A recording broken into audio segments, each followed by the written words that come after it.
You will now hear an excerpt from Things I Learned While Packing, author Renata Brown.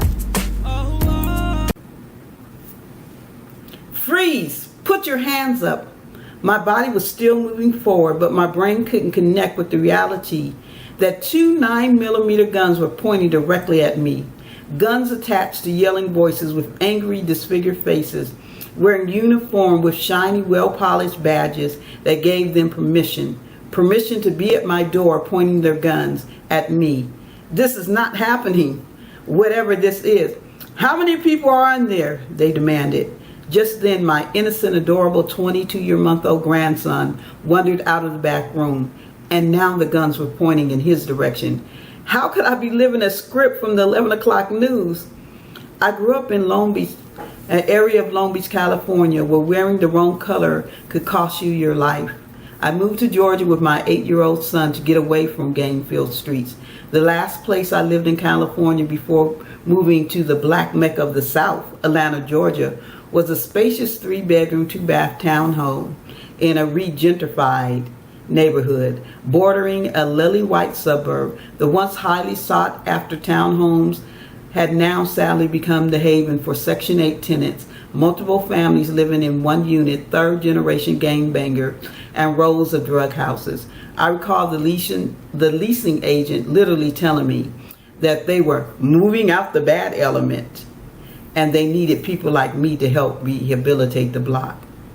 I used to work at the city attorney's office, and one of the things I learned is you can run a report to show all the activity based on the street address and surrounding areas. My address was on that report.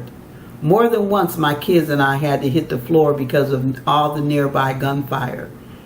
There were times I would literally find bullet casings on my doorstep.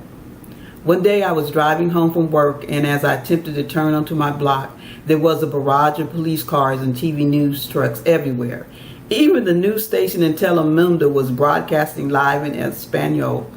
Because my street was blocked off, a police officer instructed me to park across the street, and if I wanted to get home, I had to walk.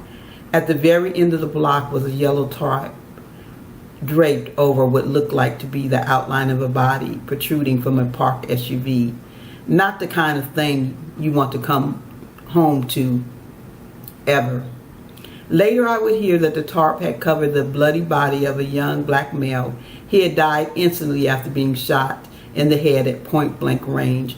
I was told this was part of a double murder that took place in broad daylight, just as the school kids were getting off the bus.